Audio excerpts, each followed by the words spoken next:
Hello guys, welcome back to pro player. അപ്പം ഞാനിപ്പോൾ ഇന്നൊരു മോട്ടോ മാഡ് റേസ് എന്ന് പറഞ്ഞൊരു ഗെയിമാണ് കളിക്കാൻ പോകുന്നത്. അപ്പോൾ ഫസ്റ്റ് തന്നെ താണ്ട ഞാൻ വണ്ടി ഇട്ടിട്ടുണ്ട്. അങ്ങനെ നമ്മൾ നേരെ പോയി ഇടിക്കുമെന്നാണ് തോന്നുന്നത്.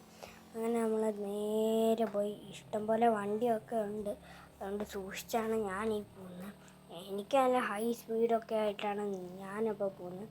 ഇടിക്കുമെന്നാണ് എനിക്ക് തോന്നുന്നത്. അപ്പോൾ പറഞ്ഞു കഴിഞ്ഞില്ല, അപ്പോഴത്തേക്ക് ഇടിച്ചിട്ടുണ്ട്. അതുകൊണ്ട് ഇപ്പോൾ നമ്മൾ ചത്തിട്ടുണ്ട്. ഇനി അടുത്ത ലെവലിലോട്ട് പോകണം. അപ്പോൾ ഇത് നേരത്തെ ലെവൽ തന്നെയായിരുന്നു. അങ്ങനെ അതുവഴി കൂടെ നേരെ പോയിട്ടുണ്ട്. അതുകൊണ്ട് അങ്ങനെ ഞാൻ പോയിക്കൊണ്ടിരിക്കുമായിരുന്നു. അപ്പോൾ ഈ റെഡ് സിഗ്നലൊക്കെയാണ് കാണിക്കുന്നത്. അതൊന്നും ഞാൻ നോക്കാണ്ട് ഞാൻ നേരെ പോകും. അപ്പോൾ കണ്ട് 1 സ്റ്റാർ അടിച്ചിട്ടുണ്ട്, 2 സ്റ്റാർ അടിച്ച്, 3 സ്റ്റാർ അടിച്ച്. അങ്ങനെ അപ്പുറത്ത് പോലീസ് ഉണ്ടായിരുന്നു. നമ്മൾ നേരെ വണ്ടി എടുത്ത് വിട്ടിട്ടുണ്ടായിരുന്നു. താണ്ട് ഇവിടെ ലോറി ഉണ്ടായി. ലോറീൻ്റെ മുമ്പിൽ കൂടെ ഒക്കെ നമ്മൾ കയറിപ്പോയി. നമ്മൾ ഹൈ സ്പീഡിലായിരുന്നു പോകുന്നത്. അപ്പോൾ ഇത്ര ഉള്ള ബൈ ബൈ.